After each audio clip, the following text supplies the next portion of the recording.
자, 오늘 같이 볼 예시사주는 계묘년, 을묘월, 신유일에 태어난 사주 명식이 되겠고요. 여기 있는 사주는 2020년 3월 9일 월요일 출생하는 사주가 되겠습니다. 공통점 신금일간이라고 하는 것, 그 다음에 월령이 묘월이라고 하는 것 똑같습니다. 자, 신금이라고 하는 것은 말씀드렸지만 보석, 주옥이라든가 은금에 해당이 되죠. 은금. 그래서 보석 같은 것, 도자기 같은 것으로 이렇게 볼 수가 있다라고 하면 신금은 매우 깨끗하고 말끔하고 밝아야 좋은 것이죠.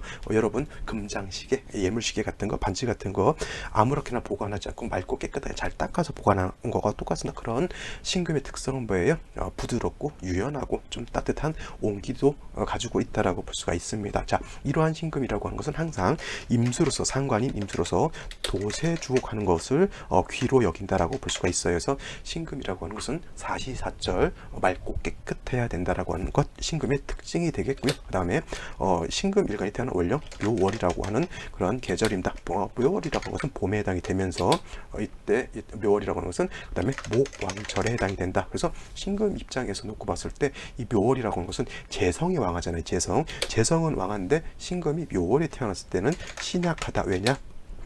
태법 12운성이라고 하는 것을 놓고 봤을 때 금이 묘월에 이르게 되면 이때는 절지를 지나 태지에 해당이 되기 때문에 매우 약하다라고 볼 수가 있습니다. 그래서 기본적으로 신금이 묘월에 태어났을 때는 재다신 약한 그런 사주 국세가 된다라고 볼 수가 있겠고, 재다신 약한 사람 가끔 사주 볼 때 질문합니다. 제가 재성이 많은데 돈을 많이 벌 수 있겠습니까? 이렇게 물어보시는 분들이 간혹 있는데, 일간이 같이 왕했으면 재성이 왕한 것을 내가 다 감당할 수 있겠지만은 일간이 약한 경우 재성만 많게 되면 재다신약하게 되고요. 재다신약하는 사람들은 뭘 조심해야 된다 했어요?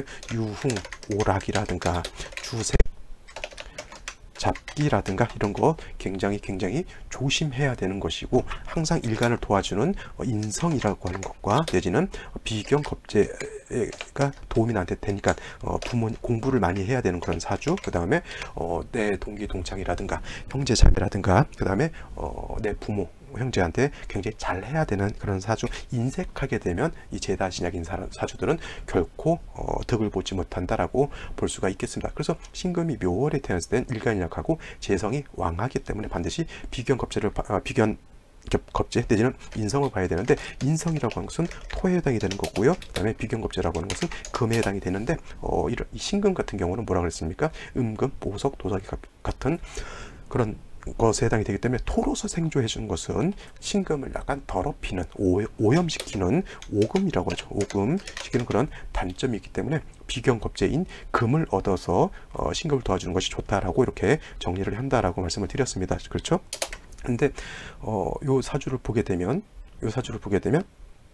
신금 일간이 묘월에 태어나서 금을 봐야지만 좋은데 일지에 신금 유금을 가지고 있습니다. 일지에 유금. 그래서 신유일주가 되는데 이거 간여지동이죠. 간여지동이다라고 하면 부부 해로하기 어렵다 이렇게 놓고 보는데, 이렇게 묘월에 을목투출하고 연지에도 묘목까지 있고 그 다음에 개수가 있는데, 이 개수는 결국은 목을 생해주기 때문에 결국은 이만큼이 목에 해당이 되는 걸로 볼 수가 있겠고, 약한 신금이 유금에 이렇게 뿌리를 둬서 간신히 스스로 이제 존립을 하려고 노력을 하는데, 중요한 건 뭐냐면 월지에 있는 묘목하고 일지에 있는 유금하고 묘유상충이 되죠.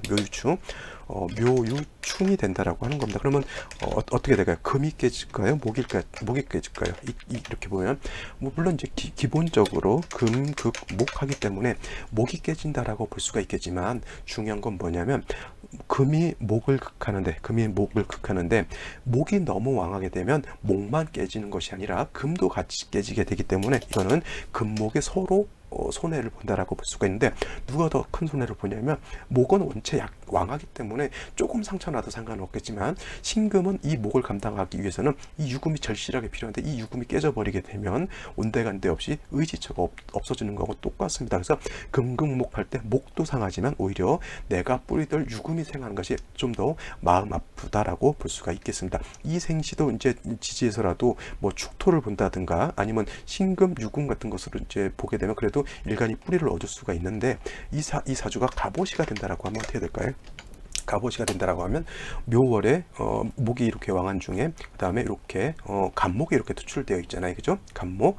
그 다음에 이제 재성, 이건 뭐 정편 재성이 이제 재성이 이제 혼잡되는 것으로 볼 수 있는데, 중요한 것은 목이 왕해가지고 유금을 얻어서 뿌리를 둬야 되는데 묘유충하게 되니까 유금이 깨진다라고 하는 것은 매우 안타까운데, 뭐 때문에 깨지냐면 요 재성 때문에 깨지는 거예요. 재성이라고 하는 것은 재물도 해당이 되지만 유흥오락 같은 것도 해당이 되죠. 유흥오락 아니면 주색잡기도 해당이 됩니다. 주색잡기. 그 다음에 금이 깨지게 되면, 금이라고 하는 것은 피부 같은 거 해당이 되고요. 그다음에 혈액 같은 것도 해당이 된다라고 볼 수가 있겠고, 또 한 가지 특징적인 건 신금이 오도 도화지만, 자, 묘유오, 물론 이제 뭐 나치의 도화다, 무슨 도화다, 여러 가지 도화가 있는데 자오 묘유 자체가 다 도화에 해당이 되거든요. 근데 이 사주는 내 지지가 물론 자수가 하나가 빠져 있기는 하더라도 지지 전체가 다 도화에 해당이 되죠. 그래서 그 다음에 묘유충은 그냥 일반 금목충이라기보다는 도화가 충하는 것도 해당이 돼요. 도화충, 그죠?